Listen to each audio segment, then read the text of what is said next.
આભાર મિથુન. નમસ્કાર દર્શક મિત્રો, મા મંથનમાં આપનું સ્વાગત છે. હું છું નિશિત રાજ્યગુરુ. પ્રાણીઓ પર કામ કરતી સંસ્થાએ દૂધ મામલે નિવેદન આપીને વિવાદ શરૂ કર્યો છે. પેટા ઇન્ડિયાએ અમૂલ ડેરીને સૂચનો આપ્યા છે કે ગ્રાહકોની વસ્તીને જોતા વીગન દૂધનું ઉત્પાદન કરો. દૂધ સહકારી સમિતિએ પણ ફળ ફૂલથી વીગન ફૂડ અને દૂધ માર્કેટમાં ઉઠાવવું જોઈએ. પેટાના નિવેદનથી ગુજરાતના લાખો પશુપાલકોમાં રોષ ફેલાઈ ગયો. પશુપાલકોએ સવાલો ઉભા કરીને એ પણ કહ્યું છે કે વર્ષોથી આપણું શરીર દૂધાળા પશુઓનું દૂધ પચાવવામાં સક્ષમ બની ગયું છે. જો વનસ્પતિમાંથી બનતા દૂધને ખોરાક તરીકે ઉપયોગમાં લેવાશે તો ખૂબ નુકસાન થઈ શકે. સાથે જ 10 કરોડ પશુપાલકોની રોજીરોટી પણ છીનવાઈ જશે. લાખો કરોડો પશુપાલકો એ સવાલ ઉઠાવી રહ્યા છે કે ભારતના ડેરી ઉદ્યોગ પર પેટાનું શું આ મહાષડયંત્ર છે તો કેમ છે? વનસ્પતિ મિલ્કથી પશુપાલકોને કેટલું નુકસાન થશે? ડેરી ઉદ્યોગ પર પેટાનો પ્લાન શું છે? આ સહિતના સવાલો પર છે આજનું મહામંથન.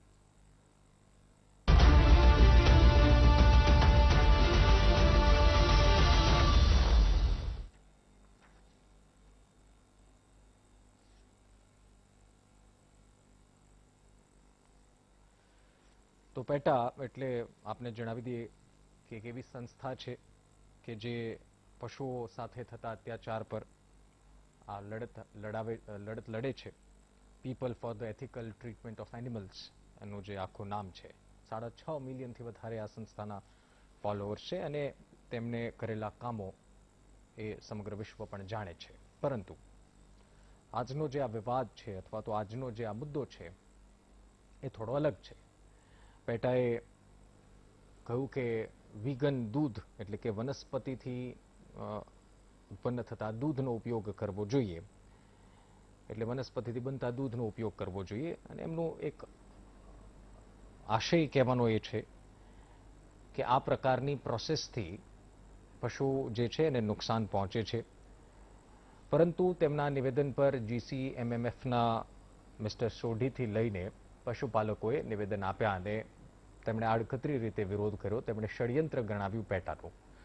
આજના મહામંથનમાં જો એક વાત તો બહુ સ્પષ્ટ છે, 10 કરોડ પશુપાલકોનો જ્યાં સવાલ હોય ત્યાં વીટીવી સવાલ ઉઠાવશે. એ મુદ્દાને સ્પષ્ટ કરવા માટે એ પ્રયાસ કરતું રહેશે. વાત ખેડૂતોની હોય, પશુપાલકોની હોય.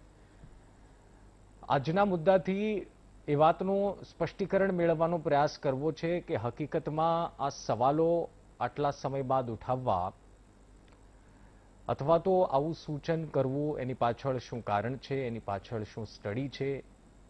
અને બીજું, કેટલીક જગ્યાએથી પશુપાલકોનો પણ મત આવ્યો કે દૂધાળા પશુઓનું દૂધ તો આપણે વર્ષોથી લઈએ છીએ, આપણું શરીર એ પચાવી શકે છે, તો વનસ્પતિ દૂધથી શું કોઈ નુકસાન થશે, થાય કે કેમ, એ પણ જાણવાનો પ્રયાસ કરવો છે.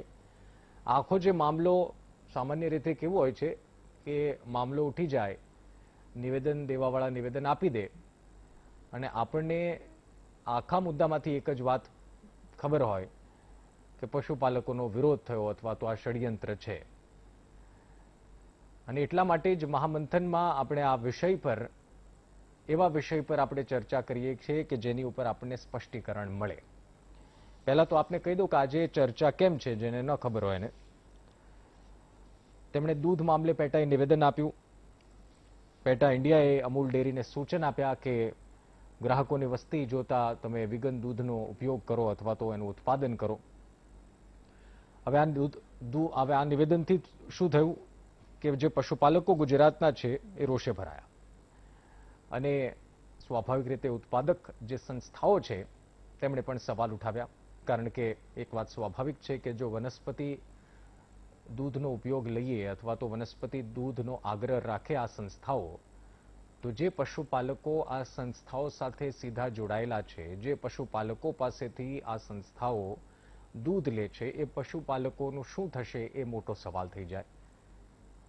તો આજના મહામંથનમાં આ વિષય પર ઊંડાણપૂર્વક ચર્ચા કરીએ. ચર્ચા કરવા કેટલાક મહાનુભાવો, 3 મહાનુભાવો અત્યારે મારી સાથે જોડાયા છે. એક તો મિત આસરભાઈ જોડાયા છે, જે એસોસિએટ મેનેજર છે ઇમરજન્સી રિસ્પોન્સ ટીમ પેટાના. મિત, સ્વાગત છે આપનું. શામળભાઈ પટેલ જોડાયા છે, જે GCMMFના ચેરમેન છે, અને ધરતીબેન ઠક્કર જોડાયા છે, જે NDSના પ્રચારક છે. આપ તમામનું સ્વાગત છે આ શોમાં. સૌથી પહેલા મીત આપની પાસેથી એ જાણવું છે કે આખો મામલો શું છે, પેટાને આવું સૂચન કરવાની અત્યારે શા માટે જરૂર પડી, અથવા તો અત્યારના જ શા માટે આ સમય જ કેમ પસંદ કર્યો? નમસ્કાર બધાને. સૌથી પહેલા તો એ કહું કે શરૂઆત અમૂલે કરી. જ્યારે અમૂલે એક આખા પાનાની એડવર્ટાઇઝમેન્ટ આપી ન્યૂઝપેપરમાં, કહીને કે જે વનસ્પતિ કે પ્લાન્ટ બેઝડ કે વીગન મિલ્ક છે ઈ હેલ્થ બેનિફિટ્સ એના નથી કે ઈ સારું નથી એટસેટ્રા. તો એના રિસ્પોન્સમાં પીટાએ એક લેટર મોકલાવ્યું અમૂલને. એમને અર્જ કર્યું, એમને નિવેદન આપ્યું કે તમે વીગન મિલ્ક બનાવવાનું કન્સિડર કરો, કારણ કે વીગન મિલ્ક જે છે, જે તમે કીધું વનસ્પતિ કે પ્લાન્ટ બેઝડ જે હોય, જે પ્લાન્ટ્સ માંથી આવે, જેમાં એનિમલ્સનું કોઈ રોલ નથી, જે સોય મિલ્ક હોય કે બદામનું દૂધ હોય કે નારિયેળનું દૂધ હોય, એવા દૂધ પ્રોડ્યુસ કરવાની અમે એમને વિનંતી કરી, એમને એક લેટર આપી, એમને એક સજેશન આપ્યું. તો સૌથી પહેલા તો આઈ થિંક જે આપણે આઉટ ઓફ પ્રપોર્શન આ મેટરને બ્લો કર્યું છે. કારણ મારું કહેવાનું એમ કે અમે ખાલી એક સજેશન આપ્યું છે, એ કઈ અમૂલ ઉપર બંધનકારક નથી. અમે કોઈ સરકારી બોડી નથી કે અમે કોઈ ફરમાન જારી કરી દીધો છે અમૂલને કે તમે આ જ કરો ને તમે બીજું કઈ નહીં કરી શકશો. એક સજેશન આપેલું છે એમને, કારણ કે ડિમાન્ડ બહુ વધી ગઈ છે વીગન પ્રોડક્ટ્સની. ઘણા લોકો વીગન થાય છે, કોઈ લોકો એનિમલ્સ માટે, જે પશુ પ્રેમ છે, જીવ દયા છે, એના માટે થાય છે, કોઈ લોકો હેલ્થ માટે થાય છે. બધાના અનેક અનેક કારણ છે. તો આ આખું જે કોન્ટ્રોવર્સી ચાલુ થઈ છે એ અમૂલે જ ચાલુ કરી છે, એક આખા પાનાની એડવર્ટાઇઝમેન્ટ આપીને, જેમાં ફેક્ટ્સ ઇનકરેક્ટ છે, બરોબર નથી જે લખેલું છે એમાં. તો એનીવે એના રિસ્પોન્સમાં અમે આ પત્ર એમને મોકલાવ્યું છે. ને તમારું જે પ્રશ્ન છે કે હમણાં કેમ, તો આવા તો ડિમાન્ડ પીટા ઘણા વખતોથી કરે છે. KFC ને કીધું, બર્ગર કિંગ ને કીધું કે તમે વીગન બર્ગર્સ બનાવો. તો આમાં શું ખોટું? અમે અગર કહીએ છીએ કે પ્રાણીઓનું કતલ નહીં થવી જોઈએ, બર્ગર કે કોઈ બી વસ્તુમાં, ખાલી બર્ગર જ કેમ કે ખાલી બાકી કોઈ વસ્તુ જ કેમ કે પીઝા કે બર્ગર કે જે કંઈ હોય, તો અમે એમને પણ કહીએ છીએ, કેટલા વર્ષથી અમે આવેદન આપીએ છીએ બધા કંપનીઝને કે તમે વીગન પ્રોડક્ટ્સ બનાવવાનું ચાલુ કરો, કેમ કે ટ્રેન્ડ એવી થઈ ગઈ છે. ખાલી ઇન્ડિયામાં જ નથી, વર્લ્ડ વાઇડ હવે બધામાં જાગૃતતા ફેલી ગઈ છે. બધા લોકો જોએ છે કે પશુઓ સાથે શું વ્યવહાર થાય છે એમનું દૂધ લેવા માટે, ને દૂધ નથી આપી શકતા 4-5 વર્ષ પછી, તો એમનું શું હાલત થાય છે? તે ક્યાં કતલખાનામાં વહી જાય છે કે રસ્તા ઉપર છોડાવી નાખે છે, એક્સિડન્ટમાં મરી જાય છે, શું હાલત થાય છે એમની? ઈ પ્રશ્ન આપણે પોતાને નથી આપણે પૂછતા. આપણા ફાયદા માટે આપણે એક એનિમલને એક્સપ્લોઇટ કરીએ છીએ. હું આપને એક સવાલ પૂછવા માંગુ છું. મને લાગે છે કે આપે જે વિગનની વાત કરી, અને એ વ્યક્તિગત રીતે હું પણ જાણું છું કે દેશમાં અને સમગ્ર વિશ્વમાં આજકાલ ટ્રેન્ડ ચાલ્યો છે વિગન બનવાનો અથવા તો વિગન પ્રોડક્ટ્સનો યુઝ કરવાનો. પરંતુ આપ જાણો છો એમ કે દેશની 60 થી 70% વસ્તી આપણા દેશમાં એક ગામડામાં વસે છે, અને એમાંથી 50% જેટલી વસ્તી પશુપાલન ને ખેતી સાથે સંકળાયેલી છે. તો એક વિષય એવું પણ બને છે, અમે એવું નથી કહેતા, અથવા તો કદાચ એવું માની લઈએ કે આપ જે વાત કરો છો એ સાચી જ છે, એમાં કોઈ શંકાને સ્થાન નથી. પરંતુ બાકીના જે પશુપાલકો છે, જેનું ઘર ચાલે છે પશુપાલનથી, અથવા તો તેમની રોજગારી મળે છે પશુપાલનથી, એવા લોકોને શું કરવાનું, અથવા તો એમની માટે શું ઓપ્શન વધશે જો તમે આ અપ્રોચ આપણા ગામડાઓ પ્રત્યે આવો રાખીશું તો? સસ્ટેનેબલ એક વર્ડ છે, સોરી એના માટે મને ગુજરાતી ટ્રાન્સલેશન નથી ખબર. અગર તમને ખબર હોય તો પ્લીઝ દર્શકોને જણાવજો. એક સસ્ટેનેબલ ડેવલપમેન્ટનું કન્સેપ્ટ છે કે સસ્ટેનેબલ ગ્રોથ. ઓકે, તો એવી રીતે જે આ એનિમલ ફાર્મિંગની ઇન્ડસ્ટ્રી છે, ઈંડા હોય, માંસ હોય કે દૂધ હોય, આ ઇન્ડસ્ટ્રી સસ્ટેનેબલ નથી. એનું કારણ એ કહેવાનું કે વર્ષોથી જે લોકો દૂધનું કે પ્રાણીઓનું માંસનું કે જે બી વ્યવસાય કરે છે, એ લોકો ગરીબના ગરીબ જ છે. ઓકે, અને હું કારણ બી કહું છું તમને, હું કેમ આવી રીતે કહું છું કે એ સસ્ટેનેબલ નથી. એટલી બીમારીઓ જે થાય છે પશુઓને. ઓકે, કોરોના વાયરસ બી હમણાં જે ચાલ્યું છે, એની શરૂઆત એમ કહેલી છે કે ઈ વેટ એનિમલ માર્કેટ, એટલે જ્યાં જિંદા પ્રાણીઓ વેચાય કાપીને ખાવા માટે, ત્યાંથી કોરોના વાયરસની શરૂઆત થઈ છે.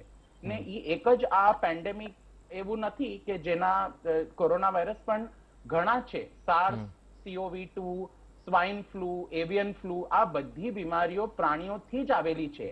ને પ્રાણીઓથી એટલે જેવી રીતે આપણે પ્રાણીઓને રાખીએ છીએ ગંધવાડમાં, જેવી રીતે એ લોકોને આપણે જે જરૂરી છે એ નથી આપતા, એ લોકોની જેનેટિક બ્રીડિંગ કરીને આપણે એ લોકોની પોપ્યુલેશન આટલી વધારીએ છીએ, એવા ઘણા રીઝન્સથી આ થાય છે. એક તો કેટલમાં, ઓકે, ખાલી ગાય જ નહીં, પણ ગાય કે બેલ હોય કે બફેલો હોય, એમાં બે બીમારીઓ છે. એક તો ટ્યુબરકલોસિસ છે ને બીજું છે બ્રસેલોસિસ. આ જે બે બીમારીઓ છે એ એકદમ ઘાતક છે.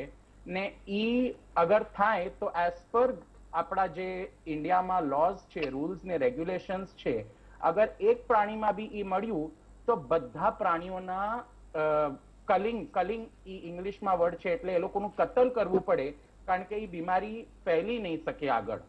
તો આ જે બીમારીઓ છે ઈ આ ઇન્ડસ્ટ્રીમાં થાય છે. તો આ તમે મને કહો છો કે ફાર્મર્સનું અમે નથી વિચારતા. ફાર્મર્સનું જ તમે વિચાર કરો કે એક ગાયને કે એક બફેલોને આ થઈ જાય TB કે બ્રસેલોસિસ, તો બધા જેટલા તમારા પાસે 50, 100, 20 જેટલા બી હોય, બધાનું કતલ કરવું પડે એઝ પર લો. આ ગવર્મેન્ટ ઓફ ઇન્ડિયાની ગાઈડલાઈન છે, મારી ગાઈડલાઈન નથી. કારણ કે ઈ ડિઝીઝને સ્પ્રેડ કરવાનું રોકવું પડે છે. તો ઈ ક્યાંથી પ્રોફિટેબલ થઈ આ ઇન્ડસ્ટ્રી? પીટા પાસે ઓફિશિયલ આંકડા હશે ને કે આવાથી કેટલા આવા રોગો થયા અથવા તો કેટલા આવા કેસીસ થયા? હું એટલા માટે પૂછું છું કેમ કે જ્યારે આપણે તો ગવર્મેન્ટ આપી શકશે. એનિમલ હસબેન્ડરી ડિપાર્ટમેન્ટ, જે પશુપાલન વિભાગ છે દરેક સ્ટેટનું, એમના પાસે આ ડેટા હશે. પણ રિસેન્ટલી જ બ્રસેલોસિસ કેરલામાં થયેલું ને આખા ફાર્મ ઉપર જેટલા ગાય, ભેંસ ને બફેલો હતા, બધાની કલિંગ કરવી પડેલી, બધાની. ને જે ડેટા છે 12%, 12% ટ્યુબરકલોસિસ કેટલમાં મળે છે. તો અગર ઈ દૂધ પેસ્ચરાઇઝ નહીં થઈને આપણે કન્ઝ્યુમ કરીએ તો ઈ માણસને ટ્યુબરકલોસિસ થવાની ચાન્સીસ છે, ઘણા ચાન્સીસ છે. સ્પ્રેડ થઈ શકે હ્યુમન્સ. ઓકે. શામળભાઈ આપણી સાથે જોડાય છે, GCMMF ના ચેરમેન છે. શામળભાઈ, આપ સાંભળી રહ્યા હતા અમિતભાઈને. તેમનું કહેવું છે કે નુકસાની તો ઘણી છે અને અમે તો ખાલી પત્ર લખ્યો છે, અમે તો કંઈ એવો નિયમ તો લગાડી દીધો નથી અથવા તો એને ફરજિયાત પાલન કરવું એવું પણ કંઈ કીધું નથી. તો પછી આટલો બધો વિવાદ કેમ અથવા તો આવા સવાલ કેમ ઉઠાવવા? પીટા તો જે છે એ ઘણા ટાઈમથી જે પશુઓ છે અથવા તો એમની સાથે થતા અત્યાચાર પર કામ કરે છે. તો શા માટે વિવાદ? શા માટે? નમસ્કાર સર,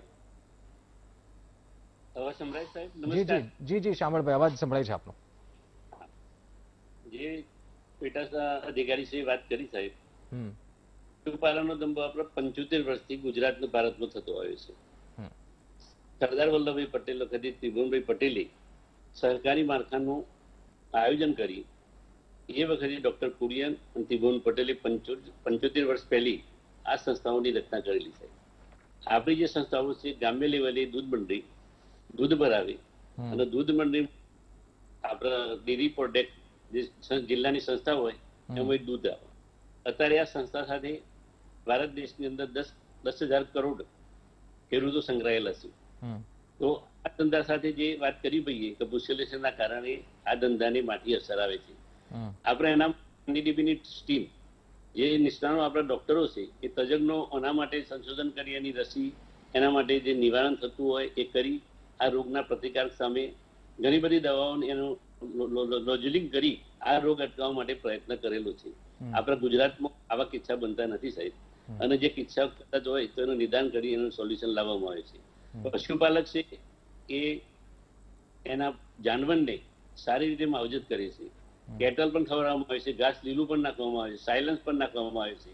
એટલે જાનવરની સારવાર સારી થાય છે.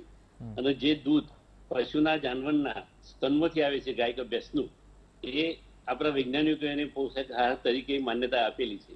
અને શિશુને પીવડાવવામાં આવે, માણસ પણ દૂધ ઉપર જીવી શકે છે.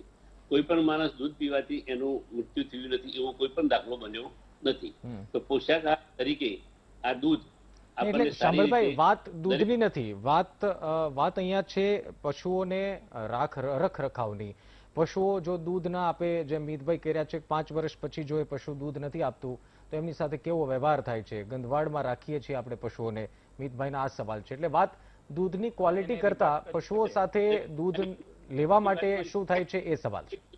વજરાપુર આર્ટિફિશિયલ ઇન્સેમિનેશન કોઈ ના નહીં પાડી શકે. આર્ટિફિશિયલ ઇન્સેમિનેશન જે થાય છે એ કેટલું ક્રુઅલ છે, Okay. એમાં કેટલી ક્રૂરતા ઓકે છે. મિતભાઈ, શામળભાઈને સાંભળી લઈએ. યસ શામળભાઈ બોલો, આપનો અવાજ સંભળાય છે. હેલો, જી જી જી જી. આના માટે દરેક જિલ્લામાં સાહેબ પોજરાપુર બનાવવામાં આવેલો છે અને એ ટ્રસ્ટો કામ કરે છે. જે દૂધ નથી આપતી એ ગાયો પોજરાપુરમાં દરેક ખેડૂત મૂકી આપે છે. હમ એટલે એને દખલ કરવામાં આવતું નથી સાહેબ એનું. હમ. ઠીક છે. એટલે જે પ્રશ્ન ભયસ્થાન સાહેબ આપણે નથી. પણ મારી એક વાત કહેવી છે સાહેબ, સામાન્ય માણસ તમે વાત કરી કે 10,000 ખેડૂતો કરોડ એ પશુપાલન સાથે સંકળાયેલા છે ને એમાં 70% જમીન વગરના વિહોણા ખેડૂતોના સાથે સંકળાયેલા છે. તેમને રોજીરોટી પર અસર આવે સાહેબ આ ધંધો બંધ થવાથી. અને જે આપણે જે વાત કરી વેગનની વનસ્પતિમાંથી બનાવી એનો અમલ કરવો જોઈએ. અમારી જે માળખું છે સાહેબ કોઓપરેટિવ અમૂલનું, એ મંડળી લેવલ દૂધ આવી અને એ અમારા જિલ્લાની અંદર દૂધ એનું પ્રોડક્ટ કરી અને બનાવવાની અમારી પ્રવૃત્તિ છે. અને અમૂલ ફેટ એનું માર્કેટિંગ કરી અને આખા ભારતની અંદર એનું વેચાણ કરે છે. ચાર સ્તરે આપણે માળખું છે સાહેબ એનું. દૂધ મંડીમાં દૂધ ભરાય છે, દૂધ જે ઉત્પાદન થાય છે એ પોતાની મંડીમાં ભરાઈ જાય છે. એથી સાબર ડેરી દૂધ તો લઈ જાય છે રૂટ મારફતે અને એ દૂધની પ્રોડક્ટ બનાવી અને જે માર્કેટ કરે છે, માર્કેટિંગ ફેડરેશન કરે છે. 4 સ્તરે આ કામ 75 વર્ષ પહેલાનું આનું આયોજન કરેલું છે અને એ પ્રમાણે આ સંસ્થાઓ કામ કરી રહી છે સાહેબ. ઠીક છે. એટલે નીતિ નિયમ પ્રમાણે કામ કરે છે આપનું કહેવું છે. અચ્છા ઠીક છે. એટલે જે ધરતીબેન ઠક્કર આપણી સાથે જોડાયા છે અને ડિબેટમાં જોડાઈ ગયા છે હેમંતભાઈ સુથાર, જેઓ એક્સપર્ટ છે એનિમલ રાઇટ્સના. હેમંતભાઈ, આપનું સ્વાગત છે. ધરતીબેન, વાત થઈ રહી છે દૂધ વિશે, વાત થઈ રહી છે કે વેગન વનસ્પતિ દૂધની અને પશુઓથી મળતા આપણને દૂધની. આપનો શું વિચાર છે? બંને સેફ છે? શું આરોગવું જોઈએ? કારણ કે આપણે સૌ જાણીએ છીએ કે લોકો ગાય ભેંસનું દૂધ વર્ષોથી આરોગે છે અને જેમ શામળભાઈ કીધું કે એ દૂધ લેવાથી નુકસાનીના કોઈ એવા આંકડાઓ છે નહીં, પરંતુ પશુ અત્યાચાર એટલે કે પશુઓ પર થતા અત્યાચારની અહીંયા ચર્ચા છે. પરંતુ દૂધ વિશે આપનું ધરતીબેન શું કહેવું છે? દૂધ વિશે કહેવા જઈએ તો અમારા ગુરુજી પૂજ્ય બીવી ચૌહાણ સાહેબ, પૂજ્ય વર્ધીભાઈ ઠક્કર, જેમની હું શિષ્યા છું, તો એ લોકો દ્વારા મેં જાણ્યું અને અનુભવ્યું કે દરેક માતાનું દૂધ ખરેખર પોતાના બાળક માટે છે. અત્યારે આપણે જોઈએ છીએ કે ઘર દીઠ ડાયાબિટીસ અને કુટુંબ દીઠ કેન્સર છે. એક પણ ઘર કોઈ પણ જાતની દવા વગર જીવતું નથી.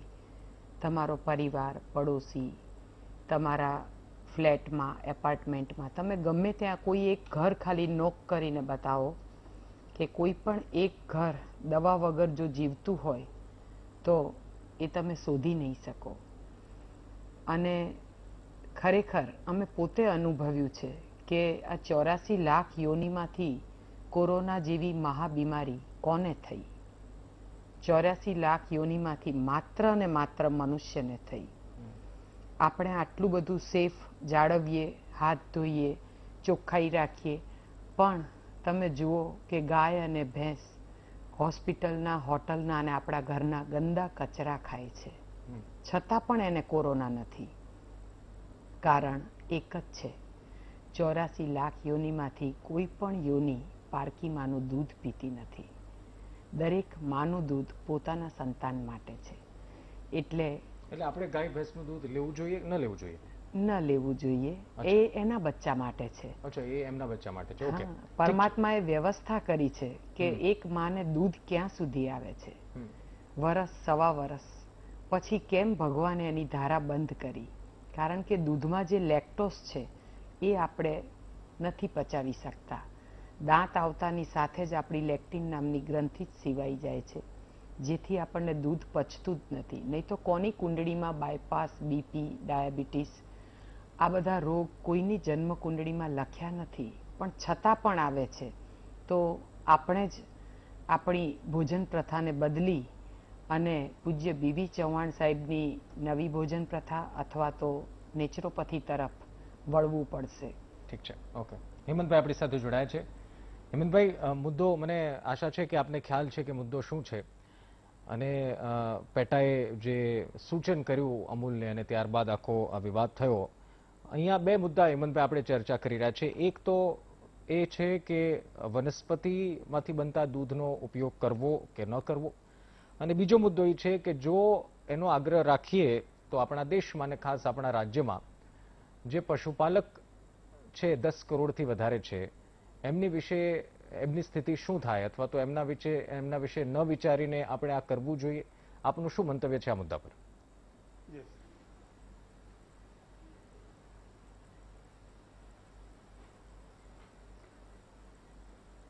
આપણે બે વાત કરીએ કે પહેલા વેગન દૂધની વાત કરીએ કે ભાઈ વેગન દૂધ એટલે તમે આલમોન્ડ એટલે કે બદામ છે, સોયા છે, ચોખા છે, નાળિયેર છે, શ્રીફળમાંથી કે ઓટમાંથી, એવી રીતે વનસ્પતિજન્ય દૂધ એને આપણે વેગન દૂધ કહીએ. તો આપણે એ વેગન દૂધ લેવામાં આપણને ક્યાં કશો વાંધો જ છે? આપણે એમ કહીએ કે વેગન દૂધ લઈએ, આપણે એના ફાયદા થતા હોય, જે તે વ્યક્તિઓને જેને જે અનુકૂળ હોય એ વ્યક્તિઓ અનુકૂળ હોય એ પ્રમાણે વેગન દૂધનો પણ ઉપયોગ કરે. એટલે એની સાથેની વાત નથી.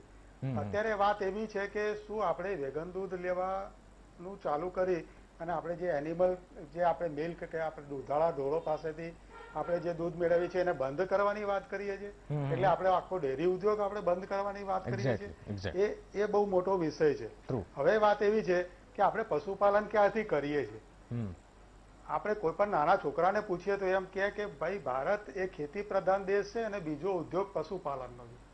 આપણે કૃષ્ણ ભગવાનનું નામ લઈએ તો કૃષ્ણ ભગવાનની જોડે ગાયો જોડાઈ ગયેલી હોય.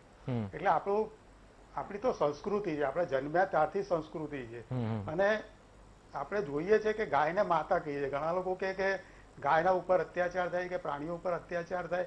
અરે ભાઈ, જે લોકો પશુપાલન કરે છે એ લોકો પોતાની ગાયે ખાધું કે નહીં, પીધું કે નહીં, એની ભેંસને શું થયું, એના આરોગ્ય માટે ડોક્ટરને બોલાવે, એની દવાઓ કરાવે, એની કાળજી રહે, સમયસર ખાવા આવે, પૌષ્ટિક ખોરાક આપે. તો આ વાત કઈ આજની થોડી છે કે પશુપાલન આપણે કઈ કાલે રાતોરાત ચાલુ કરી દીધું. અત્યાચાર આપણે કરીએ છીએ. કોણ અત્યાચાર કરે છે એવો? અને તમે એમ વિચાર કરો કે આજે આપણે ત્યાં 53 કરોડથી 54 કરોડ પશુધન છે. એટલે કાલે તમે ડેરી ઉદ્યોગો બંધ કરીને પશુઓનું શું કરવાનું? પહેલા તો એટલે એ બધી ગાયો રખડતી મૂકી દેવાની. એવું છે કે એનું ગાયોનું પાલન કરવા માટે પેટા સંસ્થા પોતે તૈયાર થઈ જશે કે લાવો એ બધા 53 કરોડ પ્રાણીઓ અમે લઈ લઈએ છીએ અને અમે એને ખવડાવીએ પીવડાવીએ છીએ. તો એ સંસ્થા પોતે બીજા દેશમાં આવી વાત કરે છે.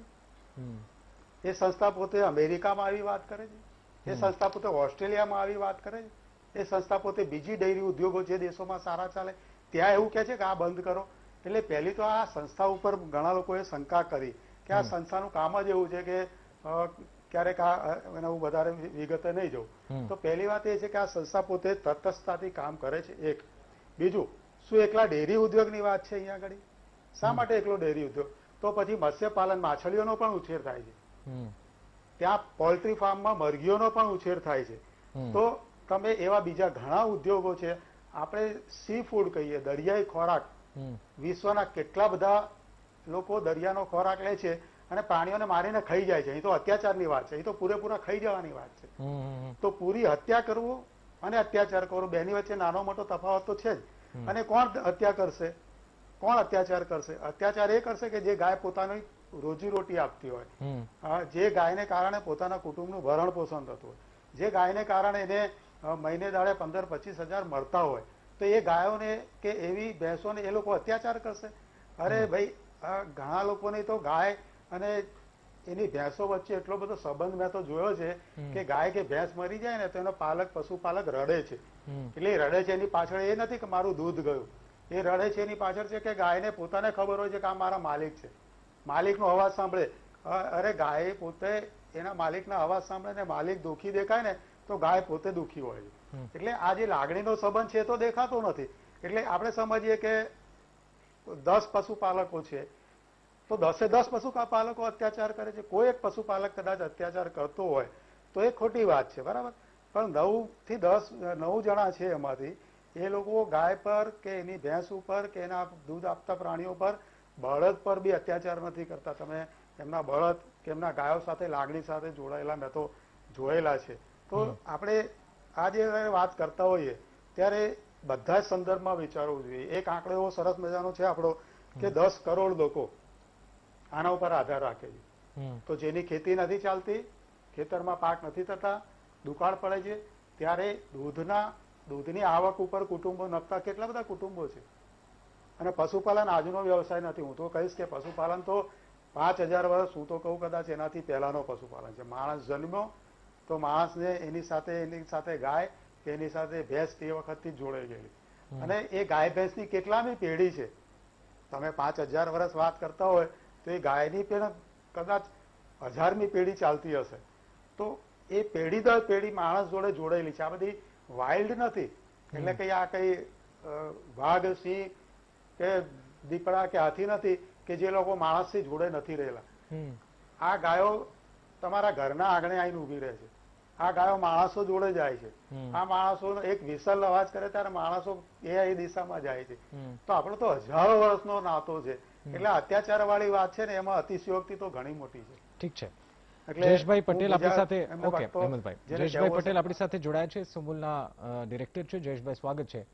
જયેશભાઈ, આ વિવાદમાં આપની પહેલી પ્રતિક્રિયા જાણવી છે, ત્યારબાદ મુદ્દાઓ ઘણા બધા છે પૂછવા માટે, પરંતુ આખો જે મામલો ઉઠ્યો, મીત આસર આપણી સાથે જોડાયેલા છે, જે પેટા તરફથી છે, પીટા તરફથી છે. એમનું કહેવું એમ છે કે અમે તો ખાલી એક સજેશન આપ્યું છે, અમે તો ખાલી એક પત્ર લખીને કહ્યું છે, તો પછી આટલો વિવાદ કેમ? અને બીજો મુદ્દો એ પણ છે કે આપણી, જેમ હેમંતભાઈ કીધું, તો સંસ્કૃતિ રહી છે ગાય સાથે, અને વર્ષોથી પશુપાલન સાથે આપણો જોડાયેલા છીએ. આ વિષય પર શું કહેવું છે જયેશભાઈ આપનું?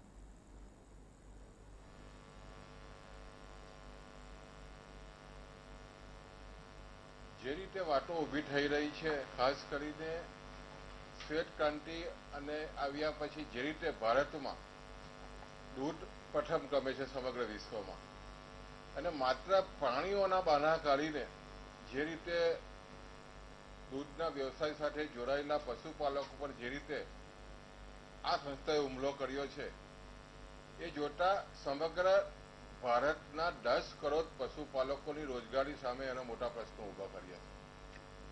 જે રીતે વાતો કરી રહ્યા છે કે પશુઓની સંભાળ પશુપાલકો વ્યવસ્થિત રાખતા નથી અને એનો માત્ર દૂધના ઉપયોગ તરીકે કરી રહ્યા છે. તમે જાણો છો, અહીંયા અમૂલના GCMF ચેરમેન પણ બેઠા છે. જે રીતે શ્વેત ક્રાંતિ આવી અને એમાં ખાસ કરીને પશુઓ અને એની સાથે જોડાયેલા પશુપાલકોનું જે રીતે યોગદાન થયું, અને ખાસ કરીને પશુઓની માવજતનો જ્યારે પ્રશ્ન ઉપસ્થિત થઈ રહ્યો છે, ત્યારે મારે ચોક્કસ કહેવું જોઈએ કે જે અમૂલ સાથે જોડાયેલા જે જિલ્લા સંઘો છે, એ તમામ જિલ્લા સંઘોમાં 24 કલાક પશુપાલક ફોન કરે કે તે વેટરનરી ડોક્ટર પશુપાલકોની સેવામાં પશુના સારવાર માટે હાજર હોય. આવી સુવિધા ઊભી કર્યા પછી આજે તમે જો તો સમગ્ર વિશ્વમાં પ્રથમ હરોળમાં આપણો દૂધનો વ્યવસાય છે. આ દૂધના વ્યવસાયને જે રીતે હસ્તગત કરવાની વાતો થતી હતી, પણ જે રીતે સહકારી માધ્યમ સમગ્ર ભારતમાં જે રીતે મજબૂત છે, અમૂલ પેટર્ન સમગ્ર વિશ્વમાં વખણાય છે, એને કારણે મલ્ટીનેશનલ કંપનીઓ દૂધના બજારમાં આવી શકી નથી. એટલે સ્વાભાવિક છે કે દૂધના બજારમાં જે રીતે ભારતમાં મલ્ટીનેશનલ કંપનીઓએ કબજો કરવો એ કરવા દીધો નથી. એના કારણે આ કંપનીના મલ્ટીનેશનલ કંપનીની દલાલી કરવા માટે ચોક્કસ જે રીતે એમણે વાતો કરી છે, એને કારણે જે સ્થિતિ બની છે, તમે જોવો તો પશુપાલકોમાં આજે ભારે વિરોધ છે. અને જ્યારે 10 કરોડથી પણ વધારે પશુપાલકો આ દેશમાં હોય અને 8 લાખ કરોડની રેવન્યુ જ્યારે આ ઉદ્યોગ આપતો હોય, ત્યારે સ્વાભાવિક છે કે પશુપાલકોને પણ એના પશુની ચિંતા હોય છે. અને આજે જ્યારે અમેરિકાની આ સંસ્થા, જ્યાં આજે તમે જો તો ગાય દૂધ ના આપે, માંડ 15-20 લીટર દૂધ આપે એટલે એને કતલખાનામાં લઈ જવામાં આવે છે. આજે પણ 95% ગાયો અમેરિકામાં કતલખાને લઈ જવામાં આવે છે. ભારત દેશ એવો છે કે ગાયોને કતલખાને મોકલવામાં આવતી નથી. એના માટે કાયદો પણ બન્યો છે અને એનો સ્પષ્ટ અમલ પશુપાલકો આજે પણ કરી રહ્યા છે. તમે જો તો એટલું મિલ્કની વાત કરીએ તો ભેંસ હોય, ગાય હોય, જે રીતે ભારત દેશનું જે દૂધનું ઉત્પાદન છે, અને ખાસ કરીને ભારતમાં કુપોષણની જે વાતો થઈ રહી હોય, એમાં જો કુપોષણ નાબૂદ કરવામાં જો મુખ્ય ફાળો હોય તો આ દૂધનો છે.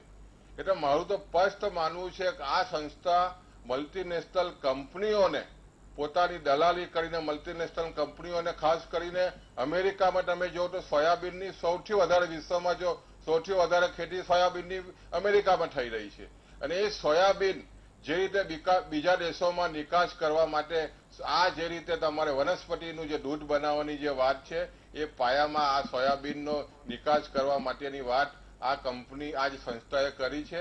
એને કારણે દૂધ ઉત્પાદકો પર એક બહુ જ મોટો હુમલો કર્યો છે. અમે કોઈ પણ સંજોગોમાં અને જ્યારે ડોક્ટર કુરિયન સાહેબે જ્યારે અમૂલની સ્થાપના કરીને આજે તમે જોયો 50,000 કરોડથી પણ વધારેનું જેનું ટર્નઓવર હોય, આટલી મોટી રોજગારી આપતો હોય, તો આ હુમલો અમે કદી સહન કરવાના નથી. અને આવનારા દિવસોમાં જે રીતે ખાસ કરીને કોર્ટ મારફત હોય અને અમને બંધારણે જે જોગવાઈ આપી છે એનો સંપૂર્ણ અમલ કરીને આ જે સંસ્થા છે એની સામે અમે મક્કમતાથી લડવાના છે. માત્ર દૂધનો ઉપયોગ ઓછી કરીને રોજગારી તોડવાની જે વાત થઈ રહી છે અમે કદાપી ચલાવવાના નથી. ઠીક છે, તો 5 મહાનુભાવોની પહેલી પ્રતિક્રિયા આપી લીધી. એક બ્રેકનો ટાઈમ થઈ ગયો છે, બ્રેક માટે રોકાઈ જઈએ.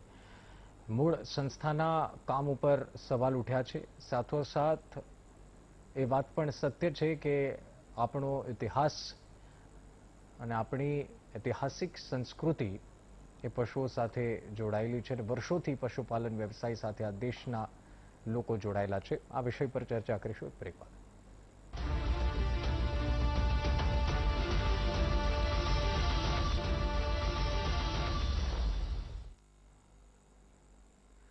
વિરામ બાદ સ્વાગત છે. મહામંથન આપ જોઈ રહ્યા છો અને આજે પીટા જે સૂચન કર્યું છે, ઓર્ડર નથી કર્યો, સૂચન કર્યું છે અને એની ઉપર જે વિવાદ ઉભો થયો એની ચર્ચા ચાલી રહી છે. મહાનુભાવ આપણી સાથે જોડાયેલા છે. મિતભાઈ, એક સવાલ વારંવાર ઉપજે કે આપે આ સૂચન આપ્યું તો એનો મતલબ વિશ્વના અનેક દેશોમાં આપે ડેરી પ્રોડક્ટ્સ બંધ કરાવી હશે પીટાએ, એવું આપને કોઈ એક્ઝામ્પલ શેર કરી શકો તો? આપણે અગર ઓનલાઈન જઈને જશો તો ખાલી આવેદન જ નથી આપ્યું પણ પ્રોટેસ્ટ પણ કર્યા છે એવા ડેરી ફાર્મ્સના બહાર જ્યાં ક્રુઅલ્ટીના વિડીયોઝ પીટા પાસે આવ્યા છે, જ્યાં ડેરી ફાર્મ્સમાં ક્રુઅલ્ટી થયેલી છે એવા વિડીયો જે પીટા પાસે આવ્યા છે ત્યાં પ્રોટેસ્ટ બી કરેલું છે. તો જે ભાઈએ મારા પહેલા જે વાત કરી હું એનું એકદમ કડા શબ્દોમાં એનું નિંદન ને ખંડન કરું છું કે આવી કોઈ વાતમાં સચ્ચાઈ નથી કે એમએનસી ના જે બી એમને કંઈ કીધું કે મલ્ટીનેશનલ કોર્પોરેશન ના શું એમ મને મારા પાસે શબ્દો નથી કહેવા માટે કે આનું જે એ કહે છે ને જે અમે બોલીએ છીએ એમાં કોઈ બી કન્ટેક્સ ને કોઈ કનેક્શન નથી. સૌથી પહેલા એક વાત કહું, જે આપણે કહીએ છીએ કે 5,000 વર્ષોથી આ વ્યવસાય છે, તો 5,000 વર્ષ પહેલા આ ક્રુઅલ્ટી, આ ક્રૂરતા નથી થતી. ને તમે જે કીધું કે આપણું આ ટ્રેડિશન છે, આપણું આ કલ્ચર છે, આપણું ટ્રેડિશન ને કલ્ચર અહિંસા છે, ક્રૂરતા નથી. જે આર્ટિફિશિયલ ઇન્સેમિનેશન થાય છે ને ગાયોમાં અને ભેંસોમાં, તમે જો ને પછી તમે મને કહેજો કે આમાં ક્રુઅલ્ટી નથી તો હું પછી કાંઈ નહીં કહીશ. મને મારા એક સવાલનો જવાબ આપો મિતાસરભાઈ. એક મિનિટ મને હા, કમ્પ્લીટ કરો પછી હા ઠીક છે. તમે ઇનફ ટાઈમ આપ્યું છે બોલવા માટે, તો પ્લીઝ મને બી મારા પોઈન્ટ્સ રાખવા આપો તાકી હું મારા પોઈન્ટ્સ રાખી શકું. And then people can decide એમને શું સાચું લાગે છે ને એમને they can make there on. હા બોલો. મારું ઈ કહેવાનું છે કે એક તો બીજી વાત આપણે જે કહીએ છીએ કે આપણે ગૌશાલામાં મોકલાવી દઈએ છીએ જે એનિમલ્સ, જે ગાય કે ભેંસ છે એ દૂધ નથી આપી શકતા ને આપણે એના ફેમિલી મેમ્બર જેવા કહીએ કે માં કહીએ ગાયને, આપણે કેટલા બી ગરીબ હોઈએ છે તો આપણે કંઈ આપણા ફેમિલી મેમ્બર્સને વૃદ્ધાશ્રમમાં નથી મોકલાવી દેતા. આપણે પોતે એમનું પાલન પોષણ કરીએ છીએ અગર એક એજ થઈ જાય એમની કે કમાવી નથી શકતા એના પછી. તો આ કમ્પેરિઝન કોઈ સાચું નથી ને ઘણા સ્ટેટ્સ છે ઇન્ડિયામાં હજી બી જ્યાં કાઉ સ્લોટર લીગલ છે. તમે રિસર્ચ કરી જુઓ, મને સ્ટેટ્સનું નામ નથી લેવું પણ ઘણા સ્ટેટ્સ છે જ્યાં કાઉ સ્લોટર હમણાં બી લીગલ છે. એવું કઈ ઓલ ઇન્ડિયા લો નથી કે કાઉ સ્લોટર ઇઝ બેન તો ઓલ ઇન્ડિયામાં બેન, નો. ને બીફનું એટલે આપણે સેકન્ડ લાર્જેસ્ટ એક્સપોર્ટર છીએ બીફના, તો ક્યાંથી થયા આપણે સેકન્ડ લાર્જેસ્ટ એક્સપોર્ટર? આપણે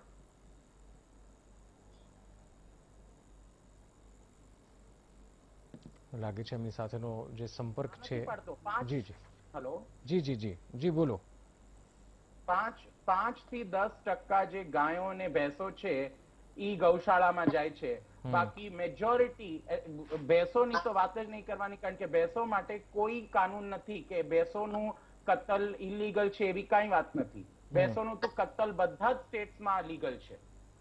તો અચ્છા. ભેંસોની કત્લ થાય છે. આપણે શું કોન્ટ્રીબ્યુટ કરીએ છીએ?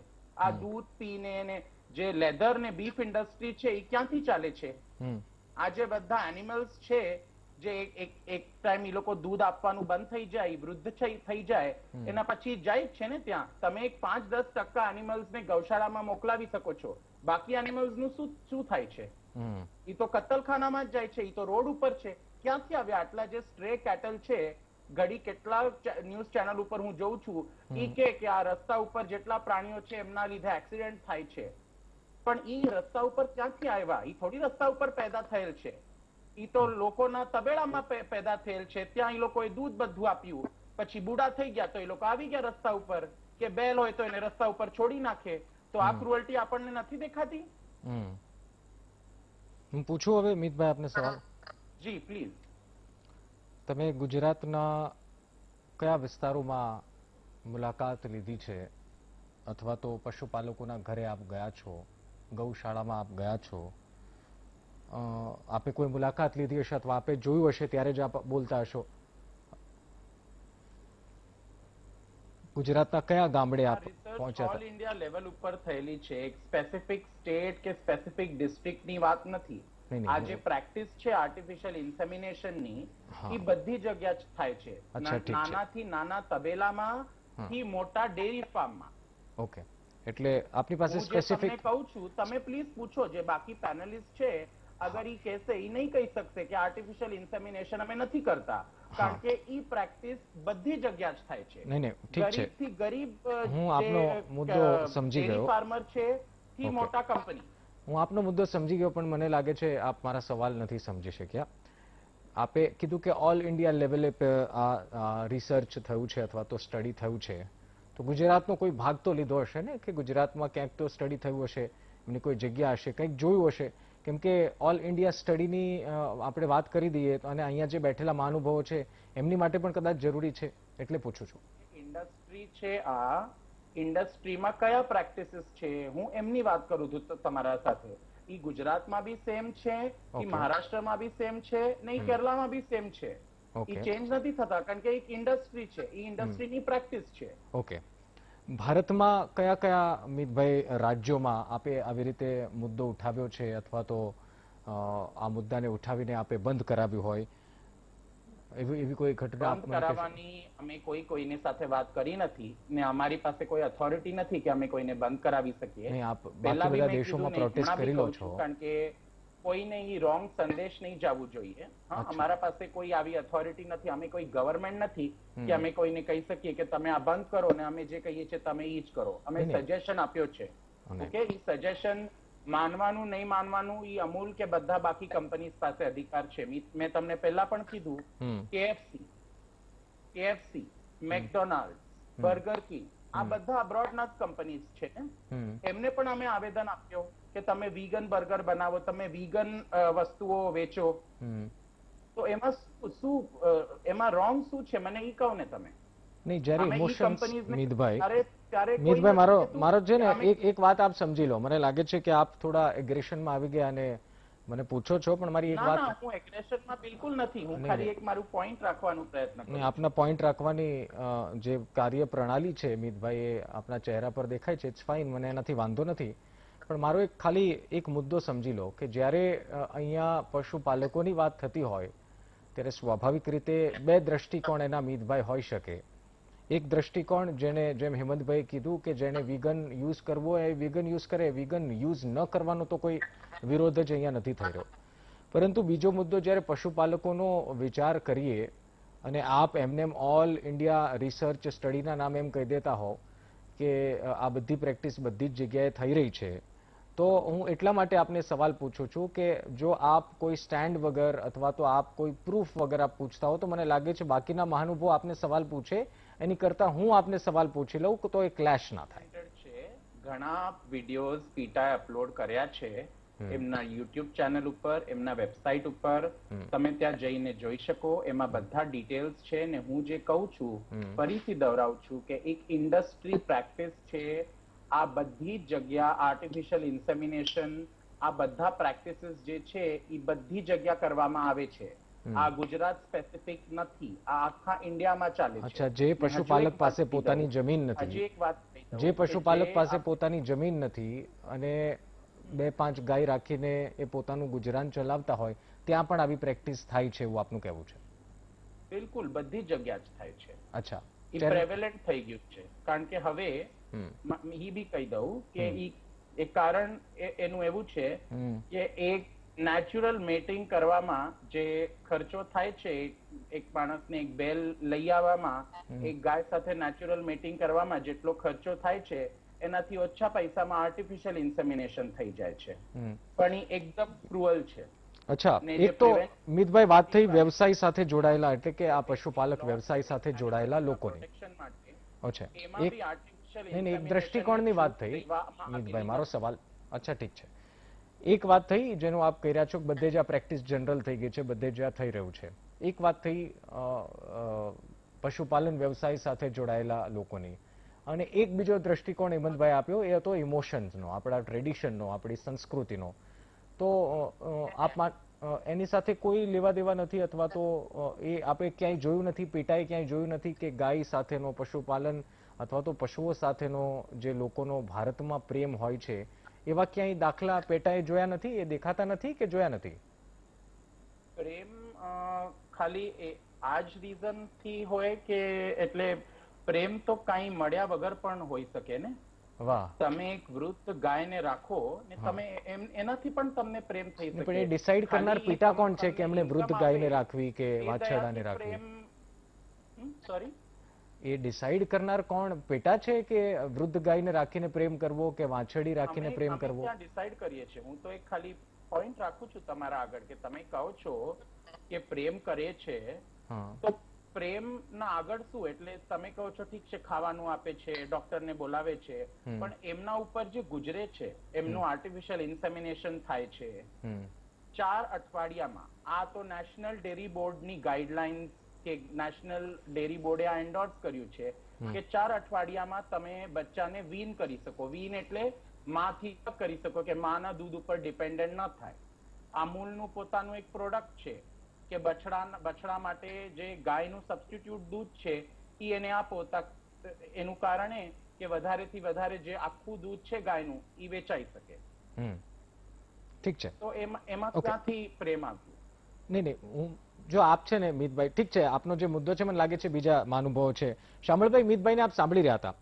એમનો બહુ મુદ્દો સ્પષ્ટ છે કે ટ્રેડિશન હોય, પ્રેમ હોય કે પછી એ પશુપાલન ઉદ્યોગ હોય કે ડેરી ઉદ્યોગ હોય, અત્યાચાર થઈ રહ્યો છે. અત્યાચાર ઇન ધ સેન્સ કે એ પશુઓ ઉપર અત્યાચાર કરવામાં આવી રહ્યો છે, અને આ જનરલ પ્રેક્ટિસ આખા ભારતમાં છે. પછી તમે કહો છો એ તો વાત શામળભાઈ એકદમ ખોટી સાબિત થાય છે અહીંયા. આપણે ગુજરાતની અંદર એવું નથી. આપણે જે સામાન્ય ખેડૂત છે ભૂમિહીન, એ 2 થી 3 ગાય જ રાખે સાહેબ. એ કોઈ 10, 15, 20 ગાય રાખતી નથી.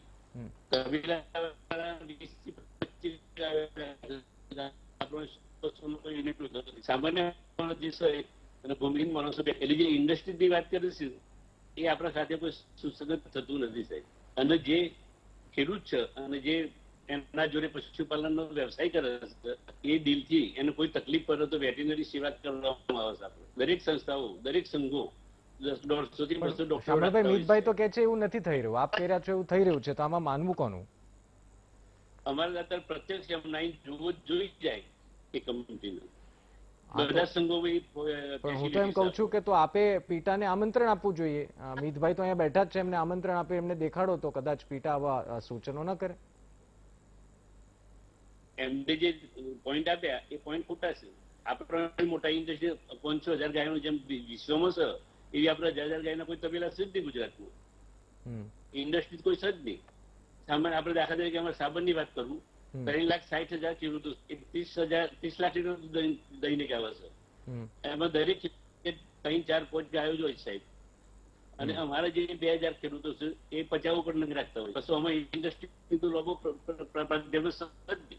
ઠીક છે, ઓકે. હેમંતભાઈ, આપની પાસે સમજવું છે, એક બ્રેક માટે રોકાઈ જઈએ. કે એક બ્રેક માટે રોકાઈ, બ્રેક બાદ આ ચર્ચાને આપણે આગળ વધારીશું અને જાણવાનો પ્રયાસ કરીશું કે હકીકતમાં જો આમાં કોઈ એવો મુદ્દો અહીંયા રહેતો જ નથી. અને પીટા તરફથી જે મીતભાઈ છે એમણે પણ સ્પષ્ટ કર્યો કે એ કોઈ સરકાર નથી કે બંધ કરાવવાની વાત કરે, એ સૂચન કરી શકે છે. અને વનસ્પતિમાંથી વનસ્પતિજન્ય દૂધની જ્યાં સુધી વાત છે તો એ ઉપયોગ કરનાર કરે છે, ભારતમાં પણ કરે છે, ગુજરાતમાં પણ કરે છે, જેને વીગન આપણે કહીએ છીએ. પણ મૂળ વિષય જે આવી જાય છે એ આપણો ટ્રેડિશન આવે છે. અને કદાચ વિદેશી સંસ્થાઓ કદાચ આ આપણી સંસ્કૃતિ કદાચ ન સમજી શકે તો એ ઠીક છે, આપણે તો સમજીએ છીએ. અને બીજો જે વિષય છે એ પશુપાલનનો છે, વ્યવસાયનો છે, એટલે એ વિષય પર પણ આપણે ચર્ચા કરવી જોઈએ. અને એમાં જો ચર્ચા કરીને આપણે એ સમાધાન પર પહોંચી શકીએ અથવા તો એ નિષ્કર્ષ પર પહોંચીએ તો એમાં કંઈ ખોટું નથી. બ્રેક માટે રોકાઈ.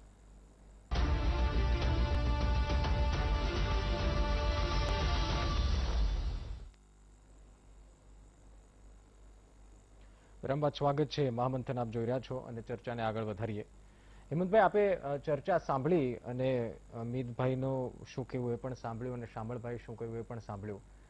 શું આપ આમાં ઉમેરો કરવા માંગશો? કારણ કે ટ્રેડિશન સંસ્કૃતિની જ્યાં સુધી વાત છે અને જ્યાં સુધી પશુપાલન ઉદ્યોગની વાત છે ત્યાં સુધી તો આ વિષય પર ગંભીરતાથી ચર્ચા કરવા જેવી છે, લાગે છે યાર?